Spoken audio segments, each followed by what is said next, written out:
Hello everyone, आज के इस लेक्चर में हम डिस्कस करने वाले हैं प्रोबेबिलिटी डेंसिटी फंक्शन। तो पिछले लेक्चर में आपने देखा था प्रोबेबिलिटी मास फंक्शन। ठीक है, तो इलेक्ट्रिकल के लिए ये जो आज का टॉपिक है that is very very important. ठीक है, तो बड़े ही ध्यान से समझना है, कुछ नहीं है, जस्ट एक दो बातें हैं जिसका आपने ध्यान रखना है। ठीक है, तो आप जो टॉपिक है वो क्लियर है। ठीक है जी, तो लिखिए इसके अंदर the variation of probabilities of a continuous random variable x with small x is known as probability density function, जिसको हम पीडीएफ बोलते हैं जी। ठीक है, तो क्वेश्चन के अंदर डायरेक्टली ऐसे ही लिख देते हैं, पीडीएफ आपका गिवन है। पीडीएफ का मतलब होता है प्रोबेबिलिटी डेंसिटी फंक्शन। ओके, इसके बाद लिखिए next point, a function f of x is said to be pdf if आपकी फॉलोइंग कंडीशन आपकी सेटिस्फाई अगर करे तो f of x must be equal to and more than 0। दूसरा पॉइंट ये है कि अगर मैं इसकी प्रोबेबिलिटी निकालूं from minus infinity two plus infinity, हम यहाँ पे इंटीग्रेशन क्यों यूज कर रहे हैं, क्योंकि कॉन्टिन्यूस सिग्नल होता है, आपको पहले भी बताया था, उसकी वैल्यू क्या होती है राजी, 1 होती है। ठीक हुआ, तो जे वही दोनों कंडीशन आपकी सेटिस्फाई करनी चाहिए, तो आपका गिवन जो एफ ऑफ एक्स है वो पीडीएफ होगा। ठीक है जी, दोनों कंडीशन इज वेरी इंपॉर्टेंट। ठीक है, अगर आपके एग्जाम के अंदर ऐसा बोल दे कि आपका जो given function f of x वो पीडीएफ है, तो उस केस में देखिए, अगर if of f of x is a PDF, अगर ये पीडीएफ है, then probability of x more than a but less than b that is equal to, उसको कैलकुलेट करने के लिए आपने लिमिट लगा दी है जस्ट a से b f of x dx। Correct हुई इतनी बात, लेकिन ये स्टेटमेंट तब वैलिड है जब आपका given function f of x क्या है जी, पीडीएफ है। ठीक है, उस केस में ये फॉर्मूला आपका वैलिड है। क्लियर है भाई पॉइंट, बोलो जी। बस ये 3 पॉइंट आपको पता होनी चाहिए, ये तीनों आपके नॉर्मल पॉइंट्स है राजी। ठीक है, तो इनका यूज करके हम नेक्स्ट सॉल्व करेंगे आपके क्वेश्चंस। ठीक है, this point is very important. Okay हुआ, चलिए तो देखें फिर कुछ क्वेश्चंस। चलिए जी, कुछ क्वेश्चन की तरफ बढ़ते हैं। ठीक है, तो जो कि आपके पास इंपॉर्टेंट है राजी। ठीक है, तो लिखिए क्वेश्चंस। हाँ जी, देखिए क्वेश्चन इसके। चलिए तो लिखिए भाई question number 1, a PDF given है भाई आपके पास, a PDF is in the form of p x is equal to k e की power minus alpha mod x where x denote lies between minus infinity to infinity, find k. तो P of x आपके पास एक PDF है। ठीक है, तो PDF आपके पास गिवन है, that is p of x which is equal to k e की power minus alpha mod x. Clear, तो इसका मतलब अगर मैं पीडीएफ को डिफाइन करूं तो पीडीएफ की वैल्यू क्या होगी राजी, बोलो कि x की वैल्यू क्या होती है राजी, ये जो मॉड x होता है इसकी वैल्यू क्या होती है, इसकी वैल्यू x होती है for x is more than 0। ठीक है, और इसकी वैल्यू क्या होती है, माइनस x होती है for x is less than 0। ठीक है, आप जी ऑलरेडी जानते हो। तो पीडीएफ क्या हो जाएगा इसका राजी, PDF that is equal to, इसकी वैल्यू हो जाएगी के ई की power alpha x when x is less than 0। ठीक है, और इसकी वैल्यू हो जाएगी के ई की power minus alpha x when x is more than और इक्वल टू 0। ओके हुआ, बोलो जी, क्लियर हो जाएगा पॉइंट। ठीक है, चलिए तो इसी पॉइंट का हम यहाँ पे यूज करेंगे और उसकी हेल्प से हम कैलकुलेट कर देंगे आपकी वैल्यूज। राइट, तो अगर ये चीज आपके पास पीडीएफ है, तो ये पीडीएफ है तो हम इसकी प्रोबेबिलिटी निकाल सकते हैं राजी। या फिर आप इस प्रोबेबिलिटी वाले फॉर्मूले की अगर मैं बात करूं तो इस फॉर्मूले की भी हम यहाँ पे बात कर सकते हैं। ठीक है, कि इसका integration minus infinity two plus infinity क्या होता है, 1। ठीक है, क्योंकि ये पीडीएफ गिवन है ना, अगर पीडीएफ है तो वो कंडीशन को सेटिस्फाई करेगा। राइट, तो आपके पास जो दूसरी और तीसरी कंडीशन है इसी का ही यूज पूरे टाइम चलता जाएगा। ठीक है, इसका मतलब ये हुआ for a PDF minus infinity से इन्फिनिटी पी ऑफ एक्स की वैल्यू कितनी होगी राजी, 1 होगी। ये हम ऑलरेडी जानते हैं। ठीक है, p x d x equal to 1 होगी। ठीक है, तो अगर मैं इसकी वैल्यू की बात करूं लेस देन के लिए, मींस माइनस इन्फिनिटी से लेके 0, इसकी वैल्यू कितनी है, के ई की power alpha x d x plus then 0 से प्लस इन्फिनिटी इसकी वैल्यू कितनी है, के ई की power minus alpha x into d of x that is equal to 1। ठीक हुआ यहाँ तक, बोलो क्लियर है? बिल्कुल क्लियर है सर। ठीक है, तो हम इसका इंटीग्रेशन कर देते हैं। ई की पावर अल्फा एक्स का भाई ई की power alpha x divide by integration alpha, limit क्या है माइनस इन्फिनिटी से 0 प्लस के ई की पावर माइनस अल्फा का same divide by minus alpha, limit है 0 से इन्फिनिटी इक्वल टू 1। ठीक है, तो यहाँ पे आ जाएगा के बाई अल्फा, लिमिट पुट कर देंगे भाई। सिमिलरली माइनस प्लस माइनस हो जाएगा, के बाई अल्फा बाहर आ जाएगा, ई की पावर माइनस इन्फिनिटी माइनस ई की पावर 0, ये लिमिट मेरे पास यहाँ पे आ जाएगी। ठीक है, तो करें सॉल्व इसको, तो के बाई अल्फा ये आ जाएगा 1 माइनस ई की पावर माइनस इन्फिनिटी 0 होता है। ठीक है, बहुत बार कर लिया, बार बार बताने की जरूरत आई थिंक नहीं है। ठीक है, तो ये क्या बनेगा, के बाई अल्फा ये हो जाएगा minus minus plus k by alpha that is equal to 1, तो 2 k by alpha that is equal to 1। तो किसकी वैल्यू निकालनी थी आपने, के का वैल्यू निकालना था। ठीक है, तो के की वैल्यू क्या होगी राजी, के इज इक्वल टू सॉरी यहाँ से के इज इक्वल टू अल्फा उधर चला जाएगा, 2 मेरा डिवाइड हो जाएगा दैट इज 0.5 अल्फा। ठीक है, तो इसका मतलब फर्स्ट क्वेश्चन का जो राइट आंसर हो जाएगा दैट इज 0.5 अल्फा। ओके हुआ, देखो कोई डिफिकल्ट था राजे, जस्ट जो आपको कंडीशंस बताई गई हैं बस उसी का यूज करना है, उसके बाहर आपने नहीं जाना है। ठीक हुआ, बोलो जी ओके है। चलिए सेकंड क्वेश्चन देखते हैं भाई।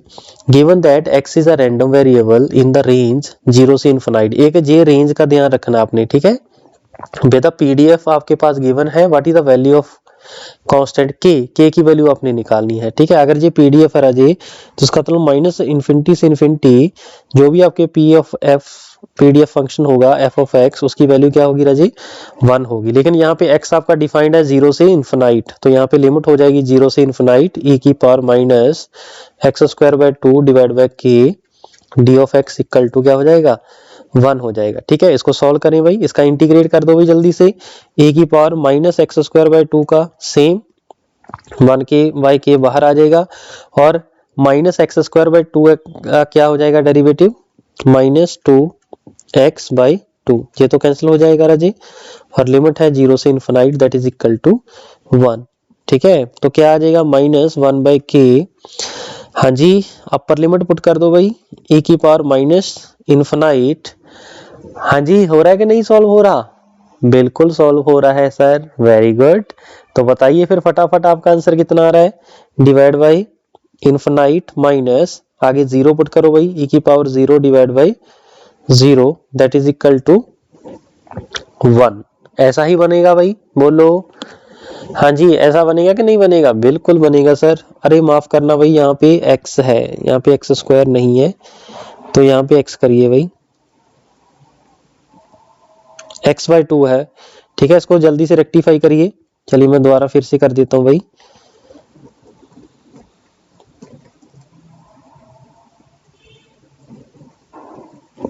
चलिए इसको दोबारा फिर से सॉल्व करते हैं राजी, क्योंकि 1 बाई एक्स था। ठीक है, तो 1 बाई के तो बाहर आ जाएगा, ई की पावर माइनस एक्स बाई 2 का इंटीग्रेशन यही होता है सेम, और इसके डेरिवेटिव के साथ हमने डिवाइड करना होता है। ठीक है, 0 से infinity that is equal to 1, ये के तो उधर चला जाएगा, के हो जाएगा, तो के की वैल्यू कितनी हो जाएगी, ई की पावर माइनस इन्फिनिटी माइनस ई की पावर 0, ये आ जाएगा, तो के की वैल्यू कितनी हो जाएगी minus 2 0 minus 1 that is equal to 2। ठीक है, तो इस क्वेश्चन का जो राइट आंसर हो जाएगा के इज इक्वल टू 2। ठीक हुआ, चलिए अगला क्वेश्चन देखिए, question number 3 that is asked in GATE electrical 13, a continuous random variable x has a PDF, आपके पास गिवन है पीडीएफ इतना, x डिफाइंड आपका 0 से infinite, then probability p x more than 1 is, ये भाई आपने कैलकुलेट करना है। ठीक है जी, हाँ जी हो जाएगा सॉल्व, बिल्कुल सॉल्व हो जाएगा सर। ठीक है, तो प्रोबेबिलिटी x मोर देन 1 का मीनिंग क्या है, आपने 1 से लेके इनफिनाइट कर देना है आपका जो भी पीडीएफ है F of x d x, ये मेरी प्रोबेबिलिटी होगी राजी, तो 1 से लेके इन्फिनिटी ई की power x D of x. ठीक है, तो बताओ कितना आएगा, ई की पावर माइनस एक्स का ई की power minus x divide by -1, ठीक है। तो इसको सॉल्व करो जल्दी से भाई। तो माइनस e की power minus infinity minus e की पावर -1, ठीक हुआ। तो कितना आ जाएगा भाई 0 माइनस e की पावर -1, तो कितना आ जाएगा 1/e, ठीक है। 1/e क्या होता है 0.368, ठीक है। तो इस क्वेश्चन का राइट आंसर हो जाएगा 0.368, ठीक है। तो इजी था तो डिफिकल्ट था भाई? इजी था सर, वेरी गुड, ठीक है।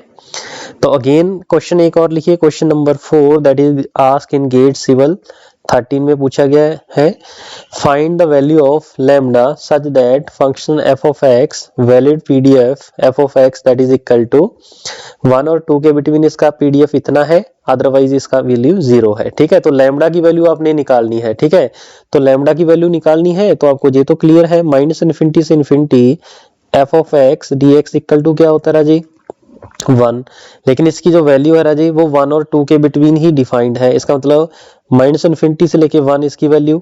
चलिए मैं ऐसा कर देता हूँ, अदरवाइज या फिर आप बाकी जगह पे तो 0 है ना, इसी जगह पे बस आप कैलकुलेट कर दो 1 से लेके 2 lambda x minus 1 2 minus x d x that is equal to 1, ठीक है। चलिए इसको सिंप्लीफाई कर लेते हैं राजे। सबसे पहले इक्वेशन बना लीजिए भाई, इसकी क्या होगी 2x minus x square minus 2 plus x dx, ठीक है। 1 से लेके 2 लैम्डा, इसको और सिंप्लीफाई कर लेते हैं, minus x square plus 3x minus 2 dx equal to 1, ठीक है। अब इसको हम इंटीग्रेट कर देते हैं ना जी, minus x cube by 3 plus 3x square by 2 minus 2x, limit put कर देनी है भाई आपने 1 से लेके 2, ठीक है। या तो माइनस कॉमन निकाल लो, माइनस कॉमन निकलेगा तो यहाँ पे माइनस हो जाएगा, यहाँ पे प्लस हो जाएगा, ठीक है। इक्वल टू क्या है 1 है, ठीक है जी। तो माइनस लैम्डा वैल्यूज पुट कर दो भाई, 2 की power 3 8/3 minus 4/2 2 that is minus 6 plus 4 minus 1/3, minus वाली लिमिट पुट करनी है ना, तो यहाँ पे प्लस हो जाएगा 3/2 माइनस 2, ठीक है। ये चीज बचेगी, इक्वल टू क्या हो जाएगा 1 हो जाएगा, ठीक है जी। Minus lambda that is equal to, इन दोनों के साथ क्या हो जाएगा 7/3, हाँ जी। यहाँ पे कितना बचेगा भाई, ये देखिए यहाँ पे बचा माइनस का 2 ये पड़ा है, तो माइनस का 4 plus 3/2 that is equal to 1, ठीक है। तो एलसीएम कितना आ जाएगा राजेश का, एलसीएम आ जाएगा 6, ठीक है। तो ये 14 बच जाएगा, ये 24 बच जाएगा, ये 9 बच जाएगा दैट इज इक्वल टू 1। तो माइनस लैम्डा इक्वल टू कितना बचेगा भाई, यहाँ से देखो यहाँ पे बच जाएगा -10 प्लस 9 -1 माइनस माइनस हो जाएगा plus, means 1/6 is equal to 1। तो लैम्डा की वैल्यू इस केस में क्या आ जाएगी राजी, बोलो जी 6 आ जाएगी, ठीक है। तो लैम्डा की वैल्यू आपके पास क्या आ जाएगा 6 आ जाएगा, ओके हुआ, बोलो जी क्लियर है, बिल्कुल क्लियर है सर, वेरी गुड, ठीक है। चलिए तो क्वेश्चन नंबर 5 रीड करिए जल्दी से, life time of a electronic bulb is a random variable with density function f of x that is equal to kx square where x is measured in year. If the minimum and maximum lifetime of bulb are 1 and 2 year respectively, then what is the value of k? तो k की value भाई आपने निकालनी है। तो simple सी बात है, PDF given है और पीडीएफ अगर गिवन है माइनस इन्फिनिटी से plus infinity f of x dx की वैल्यू 1 होती है, तो इसका पीडीएफ गिवन है राजी k x square where x denote the number of year means life time, ठीक है। और इसकी वैल्यू मिनिमम 1 है, मैक्सिमम कितनी है 2, इक्वल टू क्या कर देंगे 1, ठीक है। तो k x क्यूब बाई 3 1 से 2 दैट इज इक्वल टू 1, तो क्या आ जाएगा k is equal to 8/3 minus 1/3 that is equal to 1। तो k की वैल्यू कितनी आ जाएगी 7/3 इक्वल टू 1, ठीक है। तो आंसर इसका k का कितना आ जाएगा राजे, ये उधर चला जाएगा 3/7, ठीक है। तो इस क्वेश्चन का राइट आंसर कितना हो जाएगा राजे 3/7 हो जाएगा, ओके हुआ। तो जल्दी से नोट करिए भाई फटाफट, ठीक है। फिर बढ़ते हैं एक और क्वेश्चन की तरफ। चलिए लास्ट क्वेश्चन एक और देखते हैं, that is ask in GATE electrical 14, let x be a random variable with PDF आपके पास गिवन है जी, ये आपके पास इंटरवल गिवन है, तो प्रोबेबिलिटी फाइंड आउट करनी है आपने फ्रॉम 0.5 टू आपकी लिमिट गलत लग रही है भाई, मुझे चेक करो भाई जल्दी से। हाँ यहाँ पे 5 है जी, ठीक है, तो ये भाई आपने कैलकुलेट करनी है, ठीक है। तो पीडीएफ अगर आपके पास गिवन है तो इसका प्रोबेबिलिटी क्या हो जाएगा राजी, बोलो जी। 0.5 से 5 लिमिट हो जाएगी ना, तो 0.5 से इसकी लिमिट 5 हो जाएगी F of x d x, ठीक है। तो ये मेरे पास प्रोबेबिलिटी हो जाएगी आपके फंक्शन एक्स की, that lies between 0.5 to 5। Okay हुआ, तो इसका मतलब ये हुआ। अब मुझे इस फंक्शन को डिफाइन करना पड़ेगा, ठीक है। तो फंक्शन को डिफाइन करने के लिए सबसे पहले जो मॉड एक्स गिवन है ना, mod x that is less than equal to 1, ठीक है। तो इसकी वैल्यू जब पॉजिटिव होगी तो इतनी होगी, अगर नेगेटिव है तो ये इतना हो जाएगा। एक्स की वैल्यू अगर नेगेटिव है तो इस केस में एक्स कितना आ जाएगा, मोर देन इक्वल टू -1। तो इससे दोनों से ओवरऑल जो वैल्यू मेरे पास आएगी राजा निकल कर, वो क्या आ जाएगी, एक्स की वैल्यू या मोर देन -1 होगी और लेस देन इक्वल टू 1 होगी, ठीक है। उस केस में वैल्यू कितनी होगी, 0.2, ठीक है। तो इस पूरे को हम ऐसे लिख दें, इस पूरे मॉड वाले x की वैल्यू हम ऐसे लिख देते हैं राजे, x की value more than -1 but less then 1, okay. अब ऐसे ही मेरे पास j गिवन है ना, तो इसके लिए आप निकाल सकते हो भाई, पहले लिमिट लिखो क्या आ रही है आपके पास, 1 मॉड x लेस देन और इक्वल टू 4। देखिए ऐसी है, चेक कर लीजिए बाद में मिस्टेक ना हो जाए, बिल्कुल ऐसा ही है सर। चलिए जब x पॉजिटिव होगा, व्हेन x क्या है आपके पास पॉजिटिव है, उस केस में वैल्यू क्या आएगी, ऐसी की ऐसी ही रह जाएगी, ठीक है। जब x मेरे पास क्या होगा, नेगेटिव होगा, मींस दिस वन हो जाएगा राजी। तो इस केस में x निकालेंगे हम, तो ये क्या हो जाएगा, साइन चेंज हो जाता है ना नेगेटिव के साथ, इसका मतलब ये हुआ ये मोर देन -4 जो हो जाएगा और लेस देन क्या हो जाएगा, -1 हो जाएगा, ठीक है। तो दो इसकी भाई कंडीशंस यहाँ पे बनने वाली है, मोर देन -4, ठीक है। तो इसको हम यहाँ पे लिख देते हैं भाई, तो इसका मतलब इसकी वैल्यू एक तो जी हो जाएगी, ठीक है, बिल्कुल। एक वैल्यू क्या हो जाएगी आपकी, -4 से मोर और -1 से -1, तो भी इसकी वैल्यू कितनी होगी, 0.1 होगी, ठीक है। और इसकी वैल्यू 0 होगी अदरवाइज, ओके हुआ। तो आपका भी फंक्शन यहाँ पे डिफाइंड हो गया है, ठीक है। तो मुझे एक चीज बताइए, तो आपने 5 तक जाना है, 5 तक जाने के लिए आपका जो फंक्शन है वो कैसे कैसे वेरी कर रहा है, जल्दी से बताओ।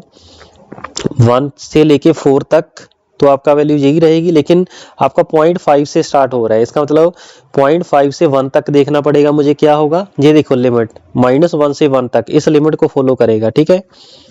तो इसका मतलब ये हो गया 0.5 से 1 मेरा फंक्शन है, उसकी वैल्यू होगी 0.2 डी ऑफ एक्स, प्लस फिर आगे 1 से स्टार्ट होगा, 1 से लेके 4 तक मेरे पास ये पड़ा है भाई, 1 से लेके 4 तक आपके फंक्शन की वैल्यू कितनी है, 0.1 dx। फिर आगे मेरे पास 4 से लेके आगे तक तो कोई नहीं है भाई, तो 4 से लेके 5 तक मेरे फंक्शन की वैल्यू क्या रहेगी राजी, 0 रहेगी, ओके हुआ। चलिए तो बताओ जल्दी से, 0.2x लिमिट है 0.5 से 1 प्लस 0.1x लिमिट है 1 से लेके 4, ये तो आपके पास 0 ही आ गया है। तो 0.2 1 माइनस 0.5 प्लस 0.1 4 माइनस 1, ओके। चलिए तो क्या आ जाएगा, 0.2 इंटू 0.5 प्लस 0.1 इंटू 3, ठीक है। तो ये कितना हो जाएगा, 0.1 प्लस, हाँ जी 0.1 प्लस 0.3, ठीक है। तो दोनों को सॉल्व करेंगे, आंसर कितना आ जाएगा, 0.4, ठीक है। बोलो जी कोई चीज डिफिकल्ट थी इसके अंदर, मेरे ख्याल से तो कोई भी चीज डिफिकल्ट नहीं है, जस्ट 2 ही फॉर्मूले हैं पूरे केस के अंदर, उसी को आपने जस्ट इधर उधर करना है, जो भी चीज वैल्यू कैलकुलेट करने को बोला गया है। जहां तो प्रोबेबिलिटी होगी, प्रोबेबिलिटी के लिए आपने फॉर्मूला नंबर 3 यूज करना है, अगर किसी कांस्टेंट की वैल्यू निकालनी है तो फॉर्मूला नंबर 2 यूज करना है, ठीक है। फॉर्मूला 1 2 3 क्या है आपके पास भाई, ये है फॉर्मूला नंबर 2, ये फॉर्मूला 2, ये है फॉर्मूला नंबर 3, ठीक है। इसको अगर हम 1 बोल दे तो, ठीक है। क्लियर है भी पॉइंट। तो आई होप आपको ये लेक्चर समझ में आया होगा, ठीक है। तो इस लेक्चर में बस इतना ही है, ठीक है। नेक्स्ट लेक्चर में हम देखेंगे mean of the random variable, okay. चलिए तो मिलते हैं नेक्स्ट लेक्चर में, थैंक यू।